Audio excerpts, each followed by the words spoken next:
ನಮಸ್ಕಾರ ವಿದ್ಯಾರ್ಥಿನಿ ಮಿತ್ರರೇ, ಈ ವಿಡಿಯೋದಲ್ಲಿ ದ್ವಿತೀಯ ಭಾಷೆ ತಿಳಿಗನ್ನಡ 9ನೇ ತರಗತಿಯಲ್ಲಿ ಬರುವಂಥ ವಚನಗಳು. ಇದನ್ನು ಬರೆದಿರೋರು ಜೇಡರ ದಾಸಿಮಯ್ಯ. ಇವನನ್ನು ದೇವರ ದಾಸಿಮಯ್ಯ ಅಂತ ಕರೀತಾರೆ. ಅವನ ಬಗ್ಗೆ ತಿಳ್ಕೊಳ್ಳೋಣ. ಮೊದಲಿಗೆ ಕೃತಿಕಾರರ ಪರಿಚಯನ ನಾವು ತಿಳ್ಕೊಳ್ಳೋಣ. ಕೃತಿಕಾರರ ಪರಿಚಯ. ಜೇಡರ ದಾಸಿಮಯ್ಯ ಆದ್ಯ ವಚನಕಾರರು. ಇವರು ಕ್ರಿಸ್ತಶಕ 1040ರಲ್ಲಿ ಯಾದಗಿರಿ ಸಮೀಪ ಮುದೇನೂರು ಎಂಬಲ್ಲಿ ಜನಿಸಿದರು. ಇವರು ನೇಕಾರ ವೃತ್ತಿಯನ್ನು ಮಾಡುತ್ತಿದ್ದರು.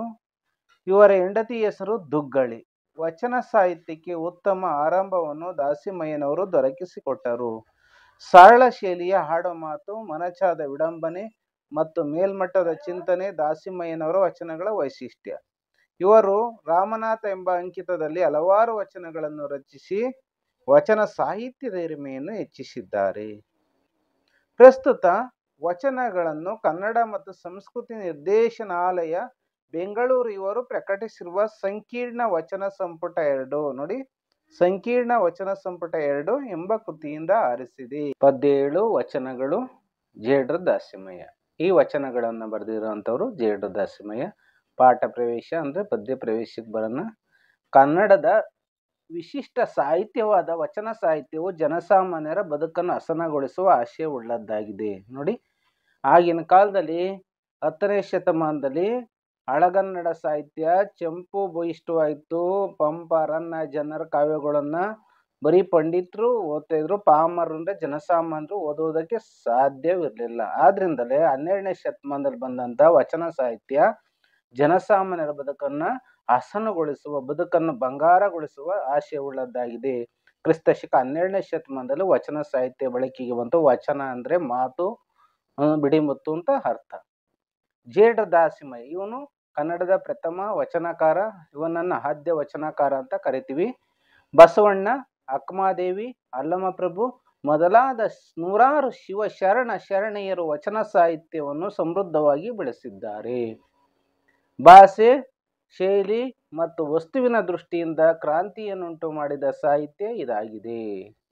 ಪ್ರಸ್ತುತ ವಚನಗಳಲ್ಲಿ ಶರಣರ ಮಾತಿನ ಮಹತ್ವವನ್ನು, ದೈವದ ಅದ್ಭುತ ಶಕ್ತಿ ಮತ್ತು ಡಾಂಬಿಕ ಭಕ್ತರ ಬಗ್ಗೆ ವಹಿಸಬೇಕಾದ ಎಚ್ಚರಗಳನ್ನು ಮನಮುಟ್ಟುವಂತೆ ಚಿತ್ರಿಸಲಾಗಿದೆ. ಚಿಕ್ಕ ಚಿಕ್ಕ ನುಡಿಗಳಲ್ಲಿ ಹಿರಿದಾದ ಅನುಭವಗಳನ್ನು ಹಿಡಿದಿಟ್ಟಿರುವ ಕಲೆಗಾರಿಕೆಯನ್ನು ವಚನಗಳಲ್ಲಿ ಕಾಣಬಹುದು. ನೋಡಿ ಎಷ್ಟು ಚೆನ್ನಾಗಿದೆ. ಚಿಕ್ಕ ಚಿಕ್ಕ ನುಡಿ. ನುಡಿ ಅಂದರೆ ಮಾತು. ನುಡಿ ಅಂದರೆ ಏನಪ್ಪ ಅಂದರೆ ಮಾತು. ಚಿಕ್ಕ ಚಿಕ್ಕ ಒಂದು ಮಾತುಗಳಲ್ಲಿ ಹಿರಿದಾದ ದೊಡ್ಡದಾದ ಒಂದು ಅನುಭವವನ್ನು ಹಿಡಿದಿಟ್ಟಿದ್ದಾರೆ ಎಲ್ಲ ವಚನಕಾರರು. ಅವರ ಕಲೆಗಾರಿಕೆಯನ್ನು ವಚನಗಳಲ್ಲಿ ಕಾಣಬಹುದು. ಈ ವಚನಗಳಿಗೆ ನಾವು ಬರೋಣ. ಜೇಡರ ದಾಸಿಮಯ್ಯನ ವಚನಗಳು. ಕರಿಯ ನಿತ್ತಡೆವಲ್ಲೆ, ಸಿರಿಯ ನಿತ್ತಡೆವಲ್ಲೆ, ಗಿರಿದಪ್ಪ ರಾಜ್ಯವನ್ನಿತ್ತಡೆವಲ್ಲೆ, ನಿಮ್ಮ ಶರಣರ ಸೂಳ್ ನುಡಿಯ ಒಂದರಗಳಿಗೆ ಇತ್ತಡೆ, ನಿನ್ನ ನಿತ್ಯ ಕಾಣ ರಾಮನಾಥ. ನೋಡಿ ಇನ್ನೊಂದ್ಸಲ. ಕರಿಯ ನಿತ್ತಡೆವಲ್ಲೆ, ಸಿರಿಯ ನಿತ್ತಡೆವಲ್ಲೆ, ಗಿರಿದಪ್ಪ ರಾಜ್ಯವನ್ನಿತ್ತಡೆವಲ್ಲೆ, ನಿಮ್ಮ ಶರಣರ ಸೂಳ್ ನುಡಿಯ ಒಂದರಗಳಿಗೆ ಇತ್ತಡೆ, ನಿನ್ನ ನಿತ್ಯ ಕಾಣ ರಾಮನಾಥ. ಇದನ್ನು ಬಿಡಿಸ್ಕೊಳ್ಳೋಣ. ಕರಿಯ ನಿತ್ತಡೆ. ಕರಿ ಅಂದ್ರೆ ಏನು? ಕಪ್ಪು ಅಂತ ಅರ್ಥ. ಕಪ್ಪು ಅಂದ್ರೆ ಇಲ್ಲೇನು? ಇಲ್ಲಿ ಆನೆಯನ್ನು ಕೊಟ್ಟರು ಬೇಡ ಅಂತ ಹೇಳ್ತಾನೆ. ಜೇಡರ ದಾಸಿಮಯ್ಯ ತನ್ನ ವಚನಗಳಲ್ಲಿ ಶರಣರ ಮಾತಿನ ಮಹತ್ವವನ್ನು ವಿವರಿಸುತ್ತಾ ಹೇಳ್ತಾ ಇದ್ದಾನೆ. ಆನೆಯನ್ನು, ಕರಿ ಅಂದ್ರೆ ಆನೆಯನ್ನು ಇತ್ತಡೆ, ಕೊಟ್ಟರೂ ಸಹ ಬೇಡ. ಆನೆಯನ್ನು ನೀಡಿದರೂ ಒಲ್ಲೆ, ಬೇಡ. ಒಲ್ಲೆ ಅಂದ್ರೆ ಬೇಡ. ಸಿರಿಯನ್ನಿತ್ತಡೆ ಒಲ್ಲೆ. ನೋಡಿ ಇಲ್ಲಿ ಸಿರಿ ಅಂದ್ರೆ ಏನು? ಸಂಪತ್ತು, ಐಶ್ವರ್ಯ. ಸಿರಿ ಅಂದ್ರೆ ಸಂಪತ್ತು, ಐಶ್ವರ್ಯ. ಈ ಐಶ್ವರ್ಯವನ್ನು ಕೊಟ್ಟರು ಸಹ ಬೇಡ. ಐಶ್ವರ್ಯವನ್ನು, ಸಂಪತ್ತನ್ನು ನೀಡಿದರೂ ಒಲ್ಲೆ, ಬೇಡ. ಒಲ್ಲೆ ಅಂದ್ರೆ ಬೇಡ ಅಂತ ಅದರ ಅರ್ಥ. ಬೇಡ. ಹಾಗೆ ಹಿರಿದಪ್ಪ ರಾಜ್ಯವನ್ನಿತ್ತಡೆ ಒಲ್ಲೆ.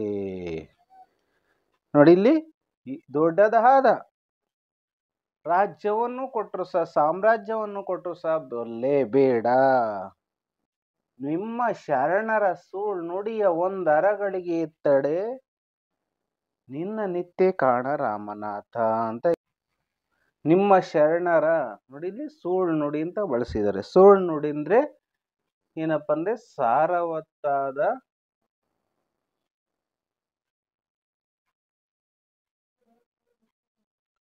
ಸಾರವತ್ತಾದ ಮಾತು ಅಂತ ಆಗುತ್ತೆ. ತಿಳುಳ್ಳ ನುಡಿ ಅಂದ್ರೆ ಸಾರವಾದ ನುಡಿ, ಮಾತು. ನುಡಿ ಅಂದ್ರೆ ಮಾತು. ನಿಮ್ಮ ಶರಣರ ಸಾರವತ್ತಾದ ಮಾತು ಅಂದ್ರೆ ಮಾತನ್ನು ಸಹ ಒಂದು ಅರಗಳಿಗೆ ನೋಡಿ, ಸ್ವಲ್ಪ ಹೊತ್ತು ಅಂತ. ಅರಗಳಿಗೆ ಅಂದ್ರೆ ಸ್ವಲ್ಪ ಹೊತ್ತು, ಗಳಿಗೆ ಅಂದ್ರೆ 24 ನಿಮಿಷಗಳ ಅವಧಿ, 24 ಮಿನಿಟ್ಸ್ಗೆ ಒಂದು ಗಳಿಗೆ ಅಂತೀವಿ. ಇಲ್ಲಿ ಅರ್ಧ ಗಳಿಗೆ ಅಂತ ನಾವು ಭಾವಿಸ್ಕೋಬಹುದು. ಸ್ವಲ್ಪ ಹೊತ್ತು ಸಹ ಯಾರ ಮಾತು ಅಂದ್ರೆ ಶಿವಶರಣರ ಒಂದು ಸಾರವತ್ತಾದ ಮಾತನ್ನು ಒಂದು ಗಳಿಗೆಯಲ್ಲಿ, ಅದರಲ್ಲಿ ಅರ್ಧ ಗಳಿಗೆ ಅಂದ್ರೆ ಸ್ವಲ್ಪ ಹೊತ್ತು ನೀಡಿದರು ಸಹ, ಕೊಟ್ಟರು ಸಹ, ನಿನ್ನನ್ನೇ ನನಗೆ ಕೊಟ್ಟ ಹಾಗೆ ಕಾಣ ರಾಮನಾಥ ಅಂತ ಹೇಳ್ತಾರೆ. ಅದರ ಅರ್ಥ ಇಷ್ಟೇ. ವಚನಗಳ ಅರ್ಥ: ಜೇಡ್ರ ದಾಸಿಮಯ್ಯ ತನ್ನ ವಚನಗಳಲ್ಲಿ ಶರಣರ ಮಾತಿನ ಮಹತ್ವವನ್ನು ವಿವರಿಸುತ್ತಾ, ಆನೆಯನ್ನು ನೀಡಿದರು ಒಲ್ಲೆ, ಐಶ್ವರ್ಯ ಸಂಪತ್ತನ್ನು ನೀಡಿದರು ಒಲ್ಲೆ, ತಿರುಳುಳ್ಳ ಸಾರ ನುಡಿಯನ್ನು ಒಂದು ಅರಗಳಿಗೆ ಅಂದ್ರೆ ಸ್ವಲ್ಪ ಹೊತ್ತು ನೀಡಿದರು, ದೇವರನ್ನೇ ನೀಡಿದಷ್ಟು ಸಂತಸ ಪಡುತ್ತೇನೆ ಎನ್ನುತ್ತಾನೆ ಜೇಡ್ರ ದಾಸಿಮಯ್ಯ.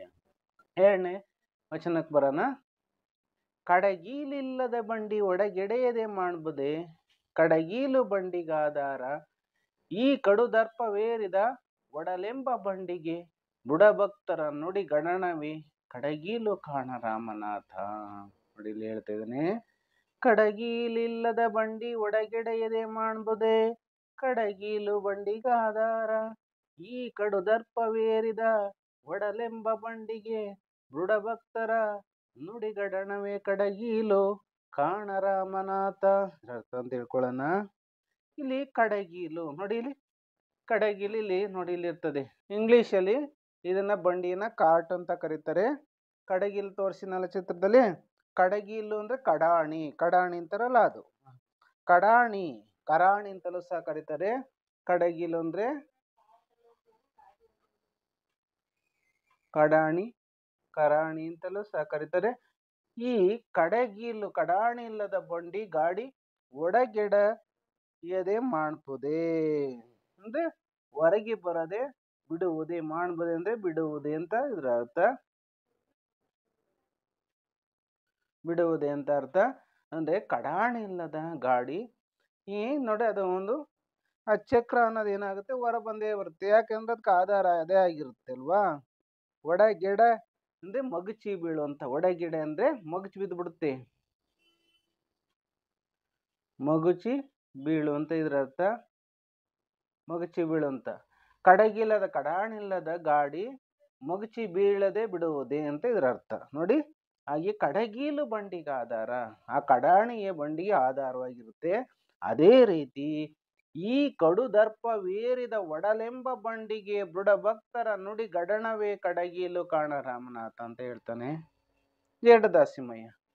ಈ ಕಡುದರ್ಪ, ಜಂಬ ಅಹಂಕಾರ ಅಂತಾರಲ್ಲ, ದರ್ಪ, ಜಂಬ ಅಹಂಕಾರ, ಈ ಮನುಷ್ಯನ ಒಂದು ಒಡಲು, ಹೊಟ್ಟೆ ಅನ್ನೋದಿದೆಯಲ್ಲ, ಕಡುದರ್ಪವೇರಿದ ಒಡಲು, ಹೊಟ್ಟೆ, ಸ್ಟಮಕ್ ಅಂತಾರಲ್ಲ ಅದು, ಹೊಟ್ಟೆ ಎಂಬ ಬಂಡಿಗೆ ನೋಡಿ,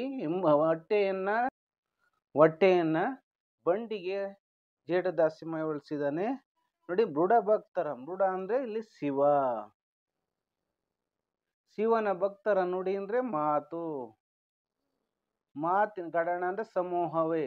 ನೋಡಿ, ಈ ಕಡುದರ್ಪವೆಂಬ ಒಡಲೆಂಬ, ಹೊಟ್ಟೆ ಎಂಬ ಗಾಡಿಗೆ ಶಿವಭಕ್ತರ ಮಾತಿನ ಸಮೂಹವೇ ಕಡಗೀಲು, ಕಡಾಣಿ ಕಾಣ ರಾಮನಾಥ ಅಂತ ಹೇಳ್ತಾರೆ ಜೇಡ್ರ ದಾಸಿಮಯ್ಯನವರು. ಇದರ ಅರ್ಥ ಇಷ್ಟೇ: ಕಡಗೀಲು ಅಥವಾ ಕಡಾಣಿ ಇಲ್ಲದ ಬಂಡಿ ಮಗುಚಿ ಬೀಳದೆ ಇರುವುದಿಲ್ಲ, ಏಕೆಂದರೆ ಕಡಗೀಲು ಬಂಡಿಗಾಧಾರ, ಕಡುದರ್ಪ ಅಥವಾ ಅಹಂಕಾರದಿಂದ ಕೂಡಿದ ಈ ದೇಹವೆನ್ನುವ ಬಂಡಿಗೆ ಶಿವಶರಣರ ನುಡಿಗಳ ಗುಂಪೆ ಕಡಗೀಲಿನಂತೆ. ಶಿವಶರಣರ ಸುಳ್ಳು ನುಡಿಗಳು ಸಾರವತ್ತಾದ ಮಾತುಗಳು ಅಂತ ಅದರ ಅರ್ಥ. ಅವರ ದರ್ಪವನ್ನು ಹೋಗಲಾಡಿಸಿ ಉತ್ತಮ ರೀತಿಯಲ್ಲಿ ಜೀವನ ನಡೆಸುವಂತೆ ಮಾಡುತ್ತದೆ ಎಂದು ದಾಸಿಮಯ್ಯ ತನ್ನ ವಚನದಲ್ಲಿ ಹೇಳ್ತಾ ಇದ್ದಾನೆ. ಈ ವಚನದಲ್ಲಿ ಮರನೊಳಗಣ ಮಂದಾಗ್ನಿಯ ಉರಿಯದಂತಿರಿಸಿದೆ, ನೊರೆವಾಲೊಳಗೆ ತುಪ್ಪವ ಕಂಪಿಲ್ಲದಂತಿರಿಸಿದೆ, ಶರೀರದೊಳಗ ಆತ್ಮನನ್ನು ಹಾರು ಕಾಣದಂತಿರಿಸಿದೆ, ನೀ ಬೆರೆಸುವ ಬೀದಕ್ಕೆ ಬೆರಗಾದೆನು ಅಯ್ಯ ರಾಮನಾಥ. ಮರನೊಳಗಣ ಮಂದಾಗ್ನಿಯ ಉರಿಯದಂತಿರಿಸಿದೆ, ನೊರೆವಾಲೊಳಗೆ ತುಪ್ಪವ ಕಂಪಿಲ್ಲದಂತಿರಿಸಿದೆ, ಶರೀರದೊಳಗಾತ್ಮನನು ಹಾರು ಕಾಣದಂತಿರಿಸಿದೆ, ನೀ ಬೆರೆಸುವ ಭೇದಕ್ಕೆ ಬೆರಗಾದೆನು ಅಯ್ಯ ರಾಮನಾಥ. ಈ ವಚನದ ಅರ್ಥ, ಮರನೊಳಗಣ, ಮರಗಳು ನೀವು ನೋಡಿದಿರಲ್ಲ, ಅದರಲ್ಲಿ ಒಣಗಿದ ಮರನಲ್ಲಿ ಅಂತ ನಾವು ಭಾವಿಸ್ಬೋದು. ಮಂದಾಗ್ನಿಯ, ಇಲ್ಲಿ ಮಂದಾಗ್ನಿ ಅಂದ್ರೆ ಗುಪ್ತವಾದ ಬೆಂಕಿ ಅಂತ ಅರ್ಥ. ಗುಪ್ತ ಅಗ್ನಿ ಅಂದ್ರೆ ಬೆಂಕಿ, ಗುಪ್ತವಾದ ಬೆಂಕಿ ಅಂತ ಅರ್ಥ. ಗುಪ್ತವಾದ ಬೆಂಕಿ, ಈ ಗುಪ್ತವಾದ ಬೆಂಕಿಯನ್ನ ಉರಿಯದಂತಿರಿಸಿದೆ ಅಂತ ಹೇಳ್ತಾ ಇದ್ದಾನೆ. ನೋಡಿ, ಜೇಡ್ರ ದಾಸಿಮಯ್ಯ ದೈವದ ಅದ್ಭುತ ಶಕ್ತಿನ ಪ್ರಶಂಸಿಸ್ತಾ ಇದ್ದಾನೆ ಈ ವಚನದಲ್ಲಿ. ಮರದೊಳಗೆ ಗುಪ್ತವಾದ ಮಂದಾಗ್ನಿ ಅಂದ್ರೆ ಗುಪ್ತವಾದ ಬೆಂಕಿಯನ್ನು ಉರಿಯದಂತೆ ಇರಿಸಿದೀಯಾ, ಹಾಗೆ ನೊರೆವಾಲೊಳಗೆ ತುಪ್ಪವ ಕಂಪಿಲ್ಲದಂತಿರಿಸಿದೆ. ಹಸು ಅಥವಾ ಎಮ್ಮೆಯಿಂದ ಹಾಲನ್ನು ಕರೆದಾಗ ಅದರಲ್ಲಿ ನೊರೆ ಬರುತ್ತೆ. ನೊರೆಯಿಂದ ಹಾಲಿನಿಂದ ಕಾಯಿಸಿ ಮೊಸರನ್ನ ಮಾಡ್ತಾರೆ, ಮೊಸರಿನಿಂದ ಬೆಣ್ಣೆ ಕಡಿತಾರೆ, ಬೆಣ್ಣೆಯಿಂದ ತುಪ್ಪವನ್ನು ಮಾಡ್ತಾರಲ್ವಾ. ಹಾಗೆ ನೋಡಿ, ಇಲ್ಲಿ ದೈವದ ಅದ್ಭುತ ಶಕ್ತಿನದು. ಇದಕ್ಕೆ ನಾವು ನೊರೆವಾಲೊಳಗೆ ತುಪ್ಪವ ಕಂಪಿಲ್ಲದಂತಿರಿಸಿದೆ. ಕಂಪು ಅಂದ್ರೆ ಸುವಾಸನೆ. ನೋಡಿ, ನೊರೆವಾಲೊಳಗೆ ತುಪ್ಪವ ಕಂಪಿಲ್ಲದಂತಿರಿಸಿದೆ ಅಂತ ಹೇಳ್ತಾ ಇದ್ದಾನೆ. ನೊರೆ ಹಾಲಿನಲ್ಲಿ ತುಪ್ಪವನ್ನು ಕಾಣದಂತೆ ಇರಿಸಿರುವೆ, ಹಾಗೆಯೇ ಶರೀರದೊಳಗ ಆತ್ಮನನ್ನು ಹಾರು ಕಾಣದಂತಿರಿಸಿದೆ. ಶರೀರ, ನಮ್ಮ ಬಾಡಿ, ದೇಹ, ಈ ದೇಹದೊಳಗೆ ಆತ್ಮ ಇದೆಯಲ್ಲ, ಆತ್ಮನನ್ನು ಯಾರೂ ಸಹ ಕಾಣದಂತೆ ಇರಿಸಿದೀಯ ನೀನು. ನೀ ಬೆರೆಸುವ ಭೇದಕ್ಕೆ ಬೆರಗಾದೆನು ಅಯ್ಯ ರಾಮನಾಥ ಅಂತ ಹೇಳ್ತಿದ್ರೆ, ನೀ ಬೆರೆಸಿದ ಈ ಭೇದಕ್ಕೆ ನಾನು ಬೆರಗಾಗಿದ್ದೇನೆ. ಆಶ್ಚರ್ಯ, ಬೆರಗು ಅಂದ್ರೆ